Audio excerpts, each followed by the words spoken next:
Sobat Sehat, selamat bergabung di Ngopi Mas Peki, ngobrol inspiratif Puskesmas Kaliangkrik yang akan membahas seputar kesehatan.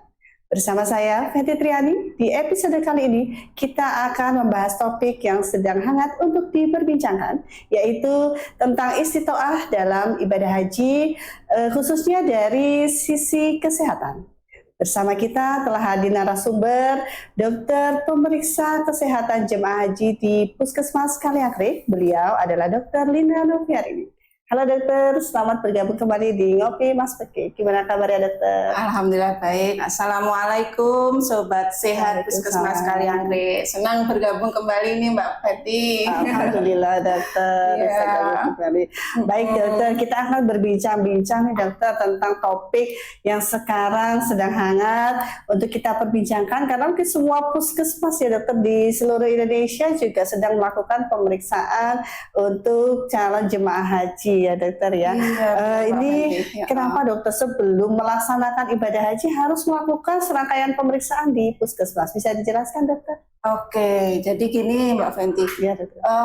Ibadah haji ini memang ibadah yang spesial. Kenapa? Karena dia atau ibadah haji ini selain memerlukan istitoah secara finansial, juga harus didukung dengan kesehatan yang prima. Nah, untuk menentukan ini jamaah ini sehat atau tidak, jadi harus dilakukan pemeriksaan kesehatan dulu di puskesmas untuk tahap pertama gitu. Iya, tadi dokter mengatakan istitoah ya dokter. Itu istitoah itu maksudnya seperti apa dokter? Mungkin kalau secara umum istilah istitoah itu bisa dibilang kemampuan.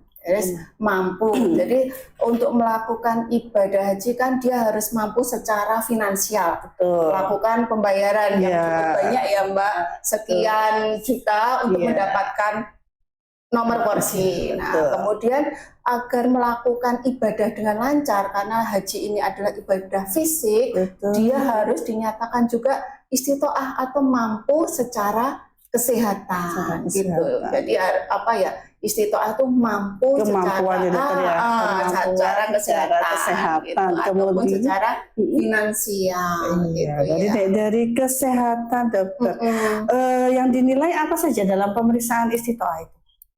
Seseorang untuk dinyatakan istitoah itu melakukan beberapa rangkaian pemeriksaan. Ini sudah diatur, ada juknisnya sesuai dengan Permenkes nomor 508 tahun 2024. Nah, seseorang datang ke puskesmas akan dilakukan pertama pemeriksaan fisik ini, kemudian dilakukan pemeriksaan penunjang, lab lengkap gitu ya, kemudian rongsen, kemudian EKG.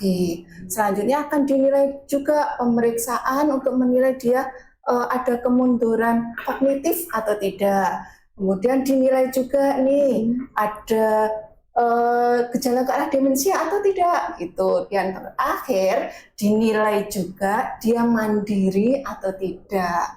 Nah, sesudah rangkaian pemeriksaan ini berjalan, akhirnya bisa disimpulkan nih seseorang ini istitoah atau tidak. Tadi ada kata-kata demensia, dokter bisa dijelaskan bagaimana nih caranya menilai seseorang itu demensia atau tidak? Iya Mbak Fenty, demensia itu kalau secara awam kita sering dengar mungkin pikun gitu ya.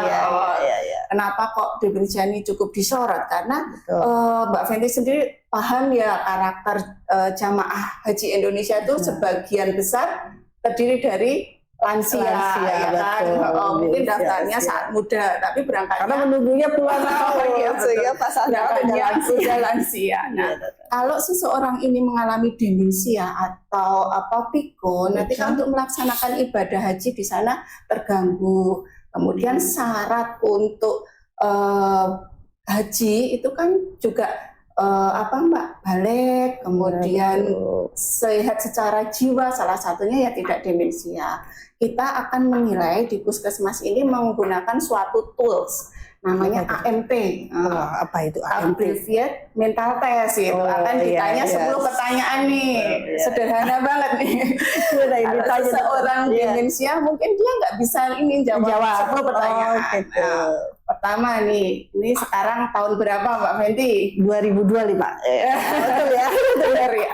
Nah, kemudian sekarang berada di mana? Berada di Ngopi Mas Peki. Benar ya. Betul. Kemudian nih Mbak Fenty usia berapa sekarang? Saya baru 42 dokter. Lahirnya tahun berapa atau tanggal berapa? Tanggal lahirnya? Tanggal lahirnya masih ingat 23 Juli. Tahunnya tahun berapa ya dokter? 42 tahun yang lalu itu berarti. Bisa lupa bisa lupa tahunnya berapa. Jadi pertanyaan 1 sampai 4 tadi ditambah ada pertanyaan lain. Kalau 1 sampai 4 ini tidak bisa, sudah kita modifikasi nih pertanyaannya nggak letterlock seperti itu, tapi dimodifikasi gitu kok nggak bisa. Nah ini ada kemungkinan jamaah haji ini mengalami demensia atau kepikunan. Kita akan rujuk ke spesialis jiwa untuk menentukan beliau ini demensia atau tidak. Nah, kalau ternyata demensia berat, tidak istitoah, tidak berangkat gitu Mbak Fenty. Hasilnya istitoah itu seperti apa dokter? Tadi ada yang istitoah, tidak istitoah itu seperti apa dokter? Ya, mungkin outputnya sesudah kita periksa lengkap di puskesmas gitu, kita bisa menyimpulkan. Pertama istitoah murni, memang jamaah haji ini berangkat udah istitoah gitu ya. Lulus. Kemudian yang kedua istitoah dengan pendampingan obat. Sebagian besar jamaah haji Indonesia kayak gini. Jadi dia istitoah tapi harus mengkonsumsi obat. Ada catatannya nih, konsumsi obat ya gitu. Kemudian yang ketiga istitoah dengan pendampingan orang.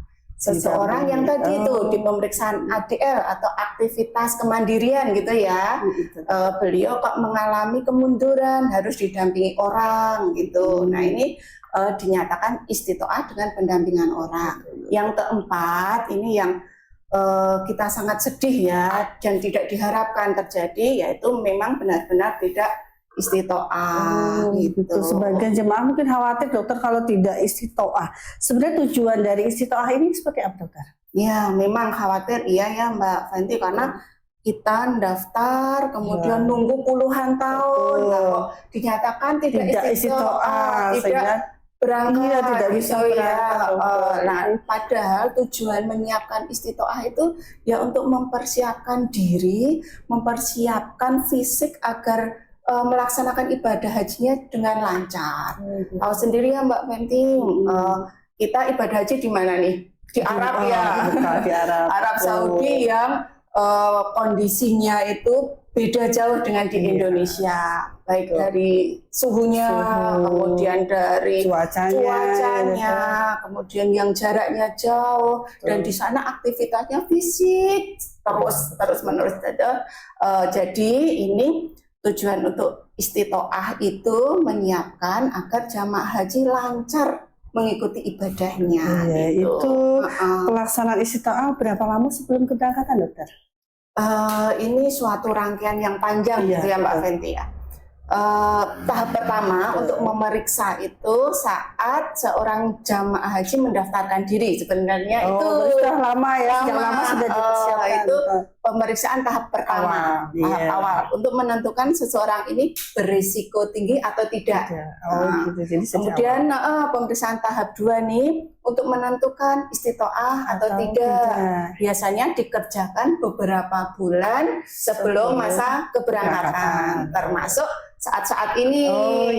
Lagi pokoknya ya. Kemudian yang terakhir nih saat di embarkasi sebelum berangkat. Nah, sebelum terbang juga diperiksa nih jamaah haji ini layak terbang atau tidak gitu. Berarti prosesnya panjang ya dokter ya. Kemudian misalkan ada jamaah haji itu mempunyai penyakit kronis, apakah masih bisa tetap berangkat? Masih bisa berangkat atau tidak ditentukan oleh kondisi terakhir beliau. Cuman harapannya dengan penyakit kronis ini setelah diperiksa, dikelola, beliaunya ini menjadi terkontrol. Misalkan punya hipertensi gitu ya, tensinya bagus, terkontrol. Kemudian yang memiliki diabetes, dia harus memiliki HbA1c, nilai HbA1c itu Nilai di bawah laboratnya ya dokter ya. nilai laboratnya itu di bawah 10, atau kalau ada penyakit penyerta yang berat di bawah 8. Itu artinya penyakit kronis dia terkontrol. Nah, kalau Berarti boleh terkontrol, tetap berangkat. bisa, gitu, iya, dokter, iya. tetap Betul bisa sekali. berangkat. Kita yang tidak isi toah itu contohnya seperti apa sih dokter? Ya, ini yang tidak diharapkan Iya, yang ya, tidak memang istiqomah cukup tadi. berat kalau seseorang kok dinyatakan tidak istiqomah. Mungkin kecewa ya dokter. Iya, ya. berdasarkan peraturan pemerintah tahun nomor 15 tahun 2016 tentang istitoah haji itu, yang pertama yang tidak bisa berangkat adalah seseorang yang mengalami gagal ginjal kok harus cuci darah preventif. Berarti tidak bisa itu ya Tidak dokter bisa, ya. karena ya dibayangin aja kita mau Repot ya, ibadah, betul harus sekali. cuci darah 2-3 hari sekali Betul, gitu. Kemudian seseorang yang memiliki gangguan jiwa berat yang belum terkontrol, misalkan skizofrenia atau psikotik gitu ya. Jadi gangguan kejiwaan ya dokter. Kemudian TBC yang penyakit PTA-nya positif itu juga tidak istitoah. Karena perlu pengobatan. Betul. Saat nanti kok sudah diobati, dia kok negatif, berarti istitoah gitu. Itu salah satu yang tidak istitoah, tapi masih banyak kriteria yang lain dan itu disebutkan jelas di peraturan pemerintah. Iya dokter, baik. Ini supaya istitoah dokter, ada saran nih dokter bagi calon jemaah supaya dapat memenuhi kriteria istitoah kesehatannya? Tips mungkin ya? Iya boleh dokter. Ya, pertama yang jelas jaga kesehatan. Mulai saat daftar nih udah mempersiapkan diri, aku mau haji, harapannya nanti berangkat dengan mulus gitu ya. Sehat berarti jaga pola makan, gaya hidup sehat, pola hidup.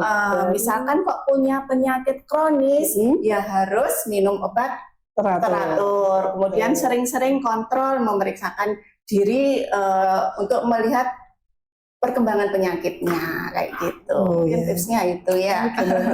Oke, sebagai penutup nih dokter, apa pesan dokter untuk para calon jemaah haji?